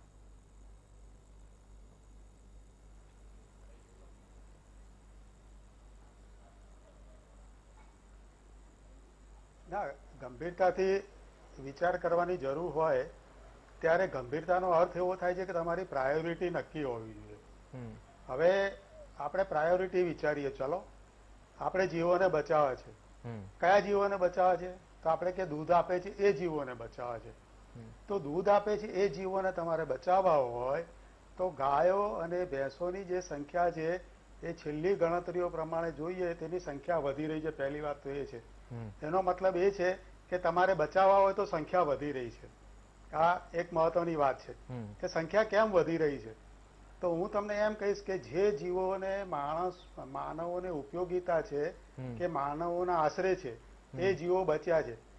હું પોતે તમને એમ કહીશ કે વાઘની સંખ્યા કેમ ઘટે છે? શું પેટાને વાઘ નથી દેખાતા? હાથીની સંખ્યા કેમ ઘટે છે? પેટાને સિંહ નથી દેખાતા. પેટાને તૃણાહારી પ્રાણીઓમાં સાબર, ચિત્તલ, નીલગાય એ બધા પ્રાણીઓ નથી દેખાતા? શું એ બધા જીવોની સંખ્યા ઘટી નથી રહી? એની સામે ગાયોની સંખ્યા કેમ વધે છે? ભેંસોની સંખ્યા કેમ વધે છે? તમારા કેટલ પોપ્યુલેશન એટલે બચે છે કે જે પ્રાણીઓ માનવના આશરે છે કે માનવને ઉપયોગી થાય છે એ પ્રાણીઓ બચશે. એટલે પહેલું તો લખી લેવું પડશે કે આપણે જો પ્રાણીઓને બચાવવા હોય અને માનવોનો આશરો મળશે ને તો બચવાના છે. એટલે પહેલી વાત તો એ થઈ. કે બીજી વાત એ છે કે અત્યાચારની વાત કરો છો તો અત્યાચારનું પ્રમાણ તો વિચાર કરો. એટલે તમારી પાસે 11 કરોડ જેટલી ગાય છે ભારતમાં, 11 કરોડ જેટલી ભેંસ છે અને 10 કરોડ જેટલી ગાય છે. એટલે તમે 21 કરોડ ગાયો અને ભેંસો છે. આપણે કાલે ડેરી ઉદ્યોગ બંધ કરી દઈએ એટલે તમારે એ 21 કરોડ ગાયો અને ભેંસોને કરવાની શું છે ને ક્યાં લઈ જવાની છે? એ પેટા પોતે લઈ લેશે એને કે લાવો અમે રાખીએ છીએ, એને ચારો આપીશું, એને સાચવશું. તો 21 કરોડ જીવોની પહેલી વાત તો એ થઈ કે ગાયો ભેંસોને ડેરી ઉદ્યોગ બંધ કરીને કરાવવાનું શું છે? એક પછી બીજા 10 કરોડ પરિવારો છે જેમાં સ્ત્રીઓ, પુરુષો, નાના બાળકો જે પૂરેપૂરા એમના ડિપેન્ડન્ટ છે ને જે લોકો જમીન વિહોણા છે, જેની પાસે કોઈ રોજગાર નથી. એટલે એના 10 કરોડના રોજગાર આપવા માટે પેટા પોતે તૈયાર છે. તો એના 10 કરોડ પેટા એટલે જયારે સમસ્યા તેમાં કહેતા હોય ને ત્યારે એની સામે નિકાલનો પણ વિચારી લેવાનો. અમે પેટા સંસ્થા એવું કહ્યું કે રીંછોને બચાવી લો. 650 રીંછ જયારે રક્ષણ વગરના રહ્યા ને ત્યારે એ રીંછોને એના માલિકોએ છોડી મૂક્યા. સર્કસની વાત કરો, સર્કસ બંધ કરો, સર્કસના પ્રાણીઓ જશે ક્યાં? સર્કસના પ્રાણીઓને ફરી પાછા તમારે ક્યાંક મૂકીને ખવડાવવું પડે છે. એટલે તમે એમ કહો કે 21 કરોડ મારી પાસે ગાયો ભેંસો છે એ બધાને આપણે ખવડાવવાનો શું પ્રોગ્રામ છે? 10 કરોડ માણસો, જેમાં તો અમુક કોમ્યુનિટીઓ રબારી છે, દેસાઈ છે, એવી જાતો તો આ લોકો ઉપર નભે છે. આખી જાતિ, આખી સંસ્કૃતિ છે.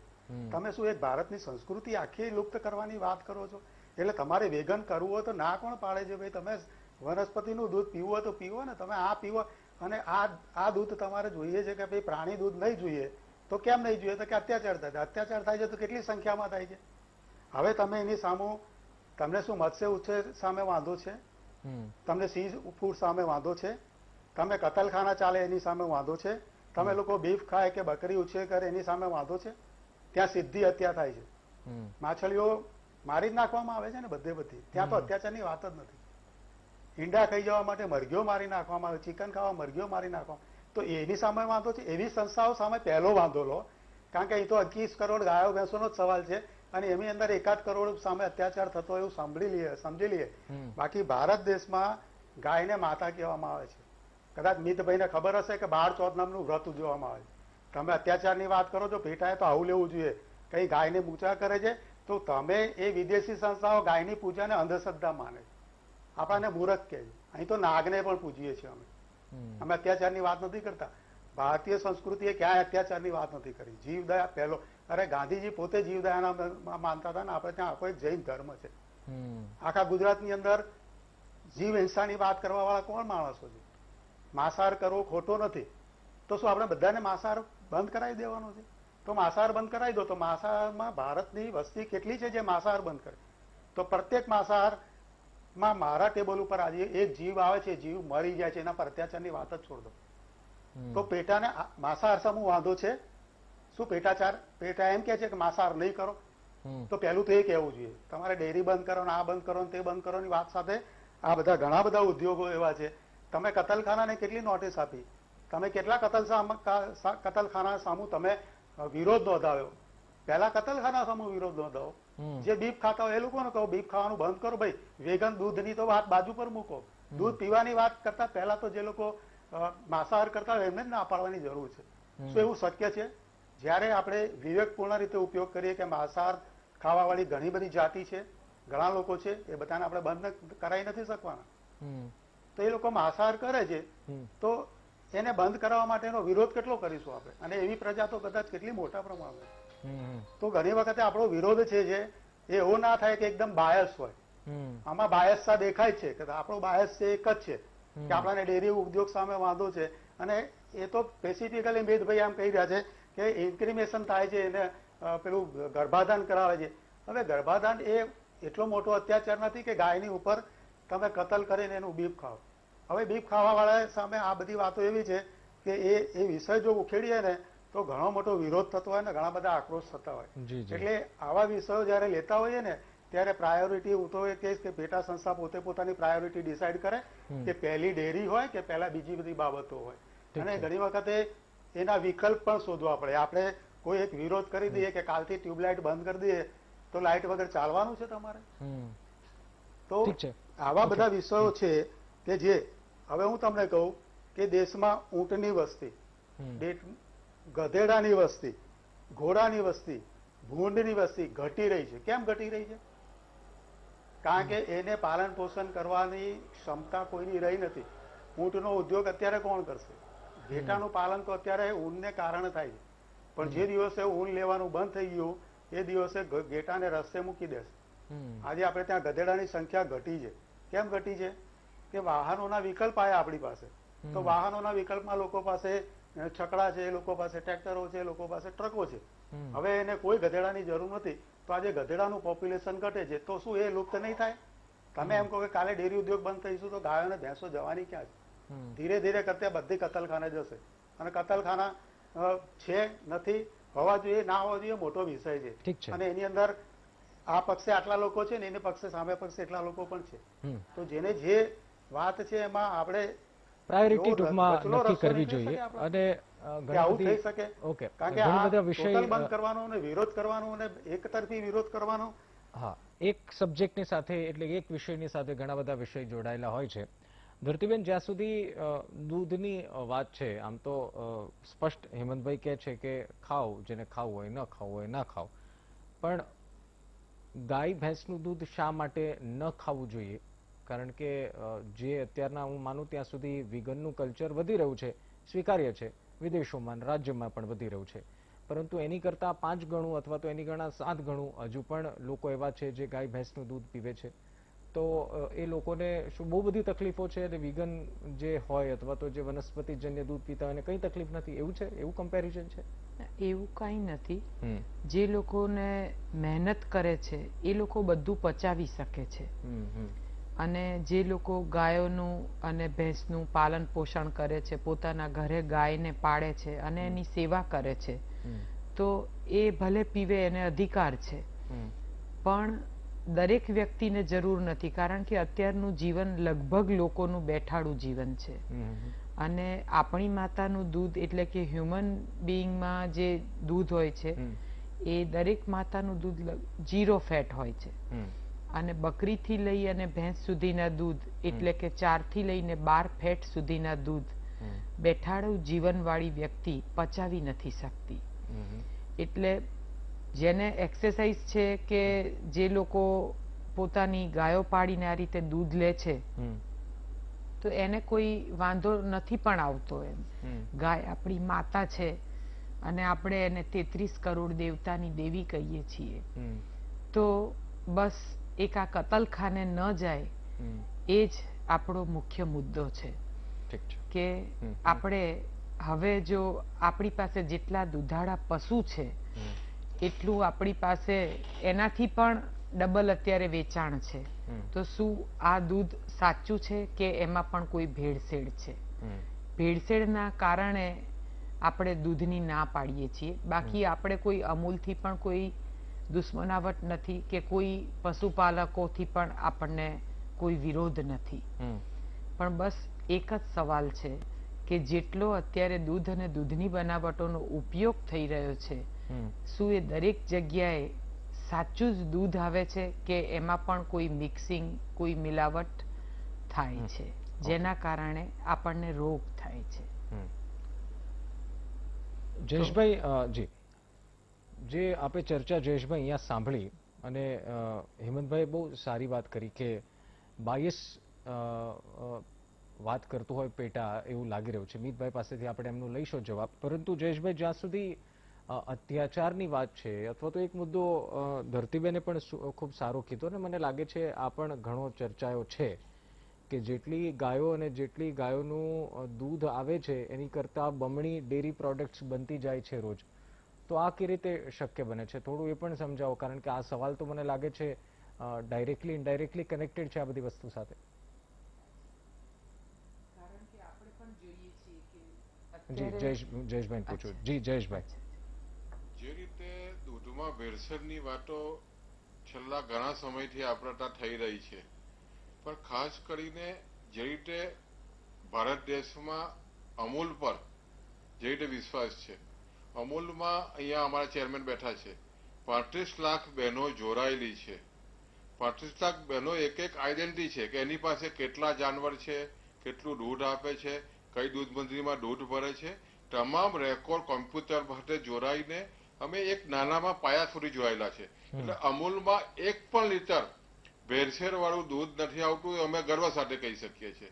કે ધરતીબેનની જે વાત છે, ખાસ કરીને સહકારી પ્રવૃત્તિ થકી અમૂલ બનેલું છે. એટલે અમૂલની પણ એની લોકો માટે ખાસ કરીને વિશ્વાસ જે રીતે ઉભો થયો છે, અમારી પણ પવિત્ર ફરજ છે કે લોકોને ચોખ્ખું દૂધ પાવું જોઈએ, ને એમાં અત્યાર સુધી અમે સફળ થયા છે.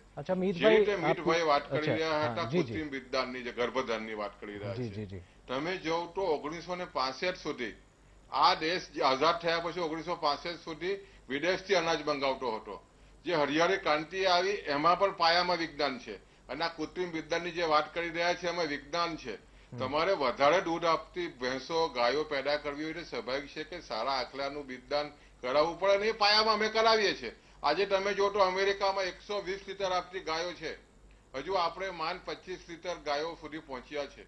એટલે વધુ દૂધ આપતી ગાયો પેદા કરીએ, જાનવરો ઓછા રાખીએ તો સ્વાભાવિક છે કે આવનાર દિવસોમાં પશુપાલકોને બી 2 પૈસા મળે, અને જ્યારે તમે વસ્તી વધી રહી છે પશુઓની, તો એટલે ઘાસચારો પણ ઓછો છે. ત્યારે સ્વાભાવિક છે કે વિજ્ઞાનનો ઉપયોગ કરીને વધુ દૂધ ઉત્પાદન આપતી ગાયો પેદા કરવાની એ અમારી પવિત્ર ફરજ છે, અને એના આધારે અમે આગળ વધી રહ્યા છે. અને જ્યારે આટલી મોટી વસ્તીને અને પ્રથમ આખા વિશ્વમાં સૌથી વધારે દૂધ ઉત્પાદન કરતો આપણો દેશ બન્યો હોય, તો એમાં સ્વાભાવિક છે કે દૂધ ઉત્પાદન આપતી ગાયો ભેંસો અમારે પેદા કરવાનો અમને હક છે, અને એ પ્રમાણે કરીએ છીએ. એને કારણે કઈ તમારે પ્રાણીઓ અને ગાયો પર અમે અત્યાચાર કરીએ છીએ એ વાત એકદમ ખોટી છે. અને મીઠભાઈ, તમે શહેરમાં બેસીને આ બધી વાતો કરો છો, ગામડામાં આવો, તમે જોવ તો અહીંયા સામરભાઈ એટલે બેઠા હું તો એ જ કહું છું 35 લાખ જયેશભાઈ પહેલો કે ગર્વથી તમારે દરરોજના તમારે આમ તો 120 મિતભાઈને જો કરોડ કોઈ શંકા હોય આમદની મેળવે છે. જયેશભાઈ એની પર તમે જે રીતે આત્મઘાતી વાત જયેશભાઈ. કરી છે એને અમે કોઈ પણ સંજોગોમાં ચલાવી લેવાના નથી. માત્ર તમે કહ્યું છે કે અમે વાટ મૂકી છે. જયેશભાઈ મારો સવાલ એ છે કે જો પીટાને કોઈ શંકા હોય અને તમે પરિપૂર્ણ હોય અથવા તો તમે એમ કહેતા હો કે ક્યાંય આવી મિતભાઈ કરેલી વાતો નથી જોવા મળતી, તો મને લાગે છે જયેશભાઈ આપે તો મિતભાઈને પીટાને આમંત્રણ આપવું જોઈએ તો એમનો ભ્રમ તૂટે. નહીં તો પછી એક જનરિક સ્ટડીના નામે જો આવી રીતે સૂચન પીટા કરતું રહેશે કોઈ સંસ્થાઓને તો ટેન્શન તો એ પશુપાલકોને થશે કે જેનો આની ઉપર ઘર ચાલે છે. તો હું તો એમ કહું છું કે તો આમાં આમંત્રણ આપો ને, પીટાને બોલાવો અને દેખાડો કે ક્યાં શું થઈ રહ્યું છે. અને મને લાગે છે પીટાને પણ એ વાતથી કોઈ વાંધો નહીં હોય. લોકોની જે કાળજી નથી કરતા એની પણ વધારે વિશેષ કાળજી અમારી ગાયો ભેંસોની અમે કરતા હોઈએ છીએ. એટલે માત્ર ખાલી સૂચન કરીને વાતોને જે રીતે બહેકાવી છે અને ખાસ કરીને જે રીતે કૃત્રિમ દૂધની વાતો અને એમાં પણ બદામનું દૂધ, એટલે ભાઈ અહીંયા બદામ ખાવાની નથી મળતી તો કા દૂધની વાત કરવાના તમે. ઠીક છે, બ્રેક માટે રોકાઈ જઈએ અને બ્રેક બાદ આ ચર્ચાને આગળ વધારીશું. Welcome back. મહામંથન આપ જોઈ રહ્યા છો, મહાનુભાવ આપણી સાથે જોડાયેલા છે. મિતભાઈ, હેમંતભાઈ કેટલાક સવાલો પૂછ્યા, સવાલો પૂછવા કરતા કેટલીક આંગળી ચીંધી. પેટાએ પહેલા પોતાની પ્રાયોરિટી નક્કી કરવી જોઈએ તેમનું કહ્યું, અને બાકી બધા દેશોમાં, અને મને વિશ્વાસ છે આપની ઉપર કે આપને ખ્યાલ હશે કે વિશ્વમાં સૌથી વધારે ડેરી પ્રોડક્ટ એક્સપોર્ટ કરનારો દેશ કયો છે. તો આ બધા દેશોમાં પણ પેટા આટલી સક્રિય રીતે ઇન્ટરેસ્ટ લે છે અથવા આટલી જ્યાં પશુપાલન વ્યવસાય બહુ મોટો છે, ન્યુઝીલેન્ડ, પોલેન્ડ જેવા દેશમાં જે વિકસી રહ્યો છે, ત્યાં પણ પેટા આવી રીતના સૂચનો કરે છે?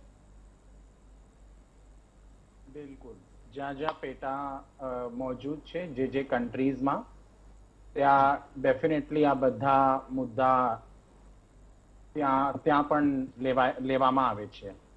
ને એવું કઈ નથી કે અમે મીટ સંદર્ભમાં કિંવા મછલી સંદર્ભમાં કે સી ફૂડ સંદર્ભમાં અમે નથી બોલતા. મેં તમને એક્ઝામ્પલ્સ બી આપ્યા કે એમએનસીઝ જેમનું અમને કીધું કે અમે દલાલી કરીએ છીએ એમએનસીઝ ની, તો એ જ એમએનસીઝ જે છે, KFC, બર્ગર કિંગ, મેકડોનાલ્ડ, આ બધા એમએનસીઝ ને અમે બી કીધું કે તમે વીગન ફૂડ વેચો, તમે વીગન બર્ગર્સ વેચો, જે તમે મીટના, ચિકનના, મટનના બર્ગર્સ વેચો છો એના કરતા તમે વીગન બર્ગર વેચો. ને અમે આ ક્યારેય નથી કીધું કોઈ બી એને કે અમૂલને બી કે એક સાથે તમે બધું બંધ કરી દો. આ એક ગ્રેજ્યુઅલ ને સ્લો પ્રોસેસ છે સ્વિચ કરવાનું, સસ્ટેનેબલ. જેવી રીતે આજે આપણે સોલાર એનર્જી ઘણી યુઝ કરીએ છીએ. ગવર્મેન્ટ જેટલા સ્ટેટ ગવર્મેન્ટ છે, સેન્ટ્રલ ગવર્મેન્ટ છે, ઇલેક્ટ્રિક કાર નું યુઝ નું પ્રણ લે છે કે અમે આટલા વર્ષ સુધી વધુમાં વધુ ઇલેક્ટ્રિક કાર્સ લઈ આવશું દેશમાં. તો આ એક ચેન્જ, એક કોન્સ્ટન્ટ છે. એક લાઈફમાં એક જ ચીજ કોન્સ્ટન્ટ છે, દેટ ઇઝ ચેન્જ. તો ચેન્જ તો થતું જ રહેશે ને. અગર આપણને પોતાની ડેવલપમેન્ટ ને દેશની ડેવલપમેન્ટ કરવી છે તો ઈ ચેન્જના સાથે ચાલવું પડશે. ને અમે ઈ જ કહીએ છીએ કે જ્યારે ડેરી ફાર્મર્સ છે, અમે નથી કહેતા આજે એક જ દિવસ તમે બધી ડેરી બંધ કરી નાખો, નહીં, ઈ સોલ્યુશન નથી. એક ગ્રેજ્યુઅલ સ્વિચ કરવું બહુ જરૂરી છે. તો જ લોંગ ટર્મમાં આ જે ઇન્ડસ્ટ્રીઝ છે, જે ધીરે ધીરે, જે મેં કારણ બી તમને આપ્યા કે કેવી રીતે કોરોના વાયરસમાં જેવી રીતે બર્ડ ફ્લુ બી આવી એટલે ગયેલું. મિતભાઈ જે તો 21 કેટલા કરોડ જેટલા મુર્ગીઓને, પશુઓ કેટલા- છે, મિતભાઈ જે 21 કરોડ જેટલા પશુઓ છે અને 10 કરોડ આ પરિવારો છે જે આમની સાથે જોડાયેલા છે અથવા તો લોકો છે, એમની જવાબદારી પીટા ધીરે ધીરે ગ્રેજ્યુઅલી જે ચેન્જની વાત છે એ ગ્રેજ્યુઅલી લીધા કરશે, એડોપ્ટ કરતા રહેશે, તો કદાચ મને લાગે છે લોકો તૈયાર થઈ જાય, અમેરિકાની કંપની એડોપ્ટ કરવા મળે, ડોલર્સ આપવા મળવા. આ અમેરિકાની કંપની નથી. સૌથી પહેલા આ એક ઇન્ડિયન ઓર્ગેનાઇઝેશન છે જે Indian companies act under registered છે. તો સૌથી પહેલા તો પ્લીઝ તમારું ને જે બાકી જે પેનલિસ્ટ છે કે છે ફોરેન કંપની છે, દેટ ઇઝ નોટ ટ્રુ. આ એક ઇન્ડિયન કંપની છે. હું એક પોતે ઇન્ડિયન છું ને હું એક હિન્દુ છું, ને હું જે કહું છું મને ઘણું રિસ્પોન્સિબિલિટી થી કહું છું. હું પોતે એક ગુજરાતી છું, તો મને ખબર છે હું શું બોલું છું ને એનું શું ઇમ્પ્લિકેશન છે, ને મેં પોતે જોયું છે, ત્યારે હું આ બધી વાત સામે રાખું છું. તો પ્લીઝ કરેક્ટ ફેક્ટ્સ પેશ કરો. નહીં ખબર હોય તો પ્લીઝ પૂછો, કારણ કે એ રોંગ મેસેજ આપે છે જેટલા બી વ્યુઅર્સ જોઈએ છે. મને લાગે છે તમે એકદમ આમ પંકાયેલા પેનલિસ્ટ બની ગયા છો. મારા સવાલથી ભાગીને અમારા કોઈ વાંધો નથી, તમારું પર્સનલ વ્યૂ છે એનું, એમને હું ઓબ્જેક્ટ નહીં કરું. બધાને હું ઓબ્જેક્ટ કરવા પણ નહીં દઉં. It's fine. રાખવાનો અધિકાર છે. મિતભાઈ, તો 21 તમને કરોડ જે પશુઓ લાગતું હોય અને બેશક 10 no કરોડ problem with આ ઇન્ડિયન જે પેટા ઓર્ગેનાઇઝેશન છે, આ 21 કરોડ પશુઓ અને 10 કરોડ જે પરિવારો સંકળાયેલા છે એમના વિશે શું માને છે? એક ઓર્ગેનાઇઝેશન છે, એક નોટ ફોર પ્રોફિટ, એક એનજીઓ છે હા. જે પ્રાણીઓ માટે કામ કરે છે. એક અને એનજીઓ લેવલ ઉપર જેટલું પીટાથી બને છે એ પીટા કરે છે. એક્ઝામ્પલ આપું છું. દિલ્હીમાં ને મહારાષ્ટ્રમાં આ બે એવા જગ્યાઓ છે જ્યાં અમારી મુહિમ ચાલુ છે, જ્યાં જે એનિમલ્સ ફિઝિકલ લેબર માટે યુઝ થાય છે. હોર્સ કાર્ટ્સ હોય, ઠીક બુલક છે કાર્ટ્સ મિતભાઈ, હોય, સમયનો અભાવ છે, donkeys હોય. માફ કરશો અમિતભાઈ, માફ કરશો, સમયનો અભાવ છે. જયેશભાઈ, હેમંતભાઈ, શામળભાઈ અને ધરતીબેન અને મિતભાઈ, આપ તમામ અમારી સાથે જોડાયા બદલ આપનો ખૂબ ખૂબ આભાર. તો દર્શકો, મહામંથનમાં આજે આપણે ચર્ચા કરી, જે વિષય આજે ટોક ઓફ ધ ટાઉન બન્યો તો એ બે અલગ અલગ મુદ્દાઓ અથવા તો અલગ અલગ વિચારધારા અથવા તો અલગ અલગ દ્રષ્ટિકોણ આ મુદ્દા ઉપર હતો. પીટાનો એ દ્રષ્ટિકોણ હતો કે અત્યાચાર બંધ થવો જોઈએ, પરંતુ પીટાની કાર્યપ્રણાલી વિશે સૌ કોઈ જાણે છે, એટલે એમાં સવાલ ઉઠાવવાનો તો કોઈ વાત જ નથી થતી. પરંતુ જ્યાં સુધી ગાયની વાત છે, જ્યાં સુધી પશુઓની વાત છે, તો કદાચ પીટાએ એની ઉપર પણ થોડું જોર આપવું રહ્યું જ, જો ચેન્જની વાત કરતા હોય તો આટલા વર્ષોમાં ભારતની સંસ્કૃતિમાં એક ગ્રેજ્યુઅલ ચેન્જ નથી આવ્યો. પરંતુ તેમ છતાં હેમંતભાઈને કંઈ કહેવું છે? જી હેમંતભાઈ, 30 સેકન્ડ્સ પ્લીઝ.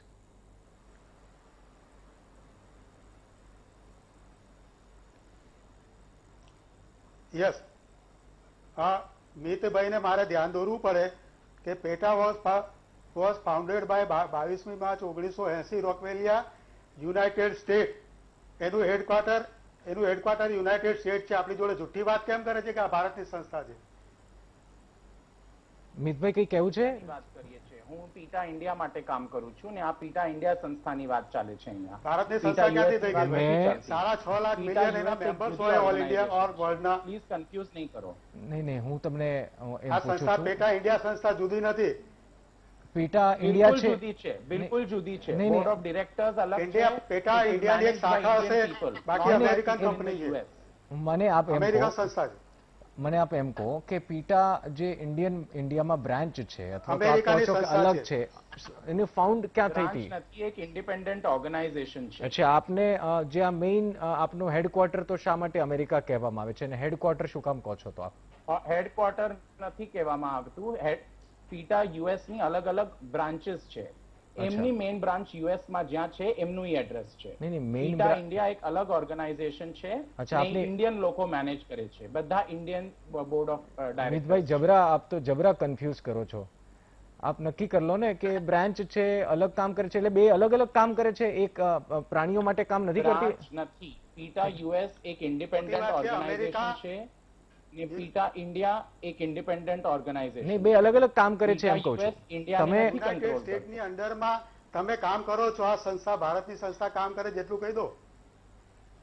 અમેરિકાની બિલકુલ આ ભારતની ભલે અલગ કામ કરતી હોય, પણ યુનાઇટેડ નેશન્સની અંડરમાં કામ કરે છે આ સંસ્થા. ના, નોટ એટ ઓલ. ના, યુનાઇટેડ નેશન્સ ની અંદરમાં બિલકુલ યુનાઇટેડ નેશન્સ ની યુનાઇટેડ સ્ટેટ્સ ની અંદરમાં ભારતની છે જ નહીં બિલકુલ કામ ભાઈ. નથી કરતી. આ એક ઇન્ડિપેન્ડન્ટ ભારતની ઇન્ડિયન છે જ. ઓર્ગેનાઇઝેશન. ઠીક છે, હવે આપણે એ ચર્ચા ઉપર નથી જવું. અમિતભાઈ જે કહે છે એને સાચું માની લઈએ. આપ તમામ મહાનુભાવોનો ખૂબ ખૂબ આભાર અમારી સાથે જોડાવા બદલ. દર્શક મિત્રો, આજની ચર્ચામાં અત્યારે બસ આટલું જ. નમસ્કાર.